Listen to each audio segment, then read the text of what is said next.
Welcome back to the deep dive. This is where we take your curiosity, point it at a set of sources, and give you that shortcut to being genuinely well-informed. Today, our mission is, well, it's a big one. It's incredibly important and really practical. We're diving into how to maintain and even deepen that emotional bond in a partnership that's been going for a while.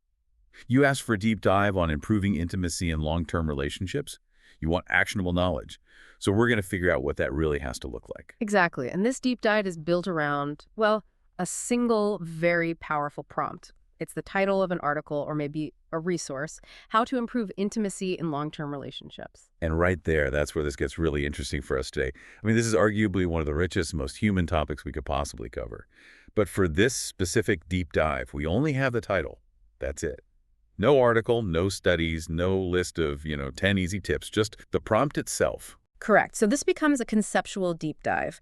Instead of analyzing a guide that's already written, we're basically going to reverse engineer one. We're looking at the fundamental things that title implies.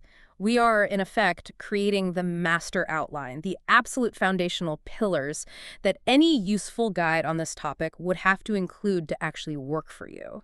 Think of it like a checklist. If you're out there looking for real information on improving intimacy, what are the building blocks that have to be there before any of the steps or advice can even work?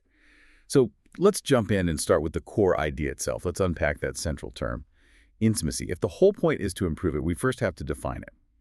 And I think define it way beyond just physical closeness. Oh, absolutely. And what's fascinating is that if you rely on a narrow, singular definition of intimacy, you're almost guaranteed to fail at improving it. We have to see it as this multi-layered thing. It's like a symphony. It has several different movements that all have to work together. Okay, a symphony. I like that. So what are the movements?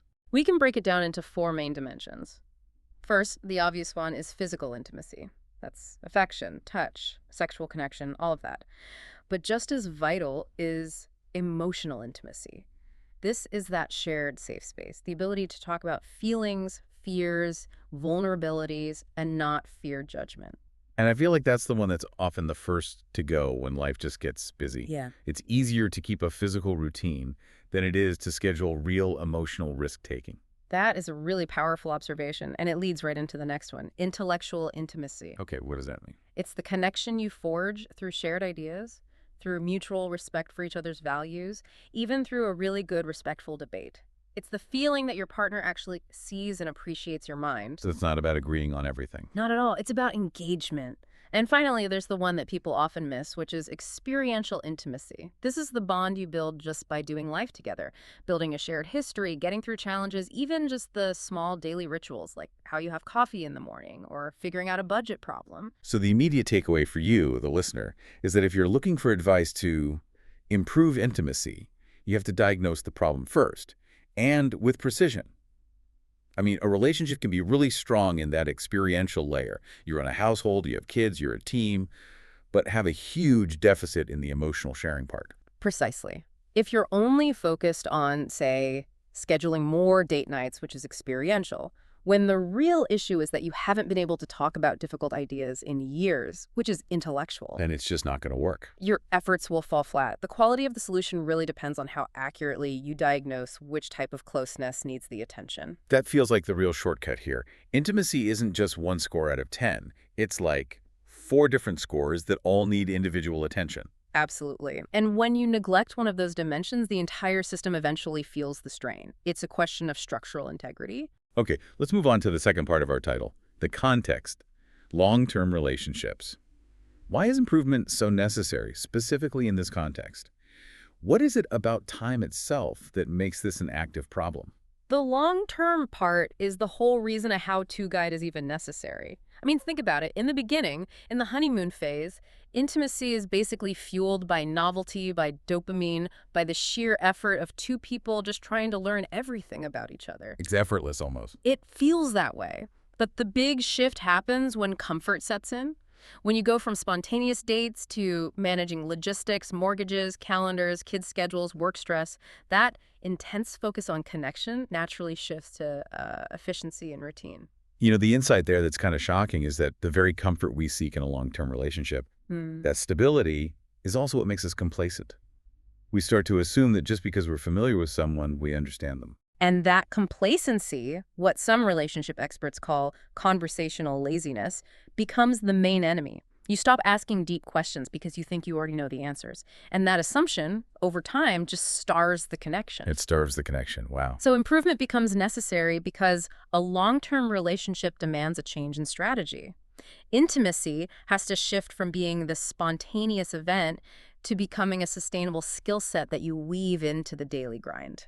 So what worked in year one, like a big romantic trip, might just be completely impractical and not even enough by year 15. Exactly. But hold on, if time is the thing causing this erosion, and you're talking about two people who are already tired from work and kids, where does the energy for all this improvement come from? Isn't that Wow. just exhausting? That's the question, isn't it? It is, and that's the precise point a good how-to guide has to address. The effort in a long-term relationship isn't about huge performative gestures. It's about small shifts in priorities. It's about investing in what we'd call intentional presence. The title says improving. That's a verb, an action. It implies intimacy isn't a state you just achieve and then you're done. It's a dynamic, living goal that needs ongoing maintenance. So the knowledge we need isn't about adding more complicated tasks to an already full plate. No, it's about recognizing and counteracting the small, silent ways that time and familiarity can break down the connection. It's about choosing curiosity over assumption, day in and day out. That idea of curiosity feels key, because if the blueprint for your relationship's intimacy was drawn up when you were in your 20s, it's just going to crack when you're dealing with who you become in your 40s. Precisely. A powerful guide has to prepare you for that evolution. If you don't continually update your file on your partner as they change, professionally, personally, you are essentially trying to be close to a ghost of who they used to be. The effort required isn't necessarily more effort, but smarter, more targeted effort. That makes perfect sense. Yeah. So we've moved from the why, the erosion over time, to the most practical part of our title, the word how. The listener isn't looking for philosophy. They're looking for steps. They're looking for methodology. This is where the rubber meets the road. A useful guide has to go beyond just talking about feelings and give you actionable steps that address those layers of intimacy we talked about. So what are those universal pillars that any guide, no matter its specific angle, has to cover for the long-term context? Okay, so you have to address those four foundational pillars, but how you apply them changes over time. First is self-reflection and awareness. But in a long-term relationship, this isn't just about knowing your own preferences, it's about identifying your evolved self. What do you mean by that? You have to understand your new needs for intimacy, your current communication triggers, your patterns of withdrawal that have built up over years. You have to give your partner an updated user manual for who you are today. That's a powerful way to put it. It's not just introspection, it's self-reporting. Like, Mhm. if I'm burned out from work, I need to actually communicate that instead of just letting my exhaustion look like I'm being emotionally unavailable. Exactly. Which brings us to pillar 2, communication skills, but with a focus on curiosity. In the long term, the problem isn't usually that people can't talk, it's that they're unwilling to ask genuinely open-ended questions. So a good guide needs to teach you how to ask questions where you don't already think you know the answer. Can you give an example? Sure, instead of asking, "Did you have a good day?" which just gets a yes or a no, Wow. you ask something like, "What was the most surprising thing that happened to you today and how did that make you feel?"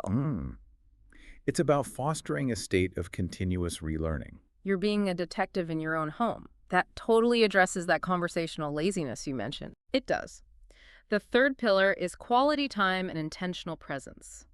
This has to evolve past just date night. In long-term relationships, improvement means moving beyond just coexisting.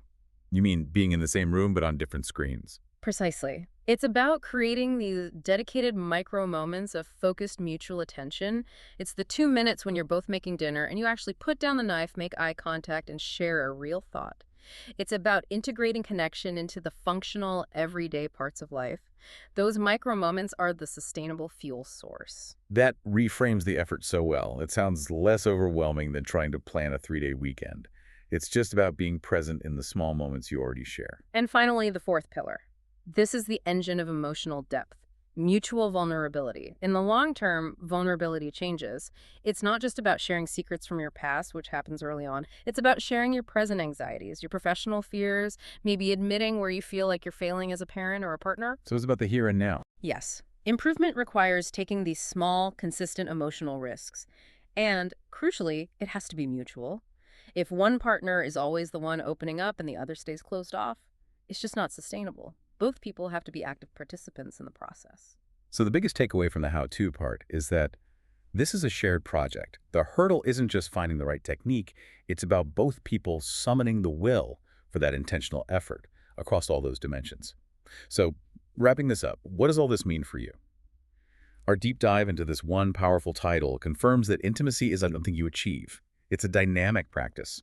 It requires continuous curiosity and adaptation across emotional, intellectual, experiential, and physical lines. The real shortcut is realizing you have to be a skilled diagnostician before you can be an effective problem solver. The simple act of recognizing that improvement is needed, that signals a willingness to engage. And that willingness is the most critical first step. And as you reflect on this framework, on how complex and dynamic your own partner truly is, we want to leave you with a final provocative thought that builds on everything we've talked about today. If improvement is the goal, we have to first ask ourselves this. Is our current definition of intimacy based on the partner we have in front of us right now or the partner we remember from years ago? And if there's a gap between those two, what is the one specific question we are going to ask them today to start closing it?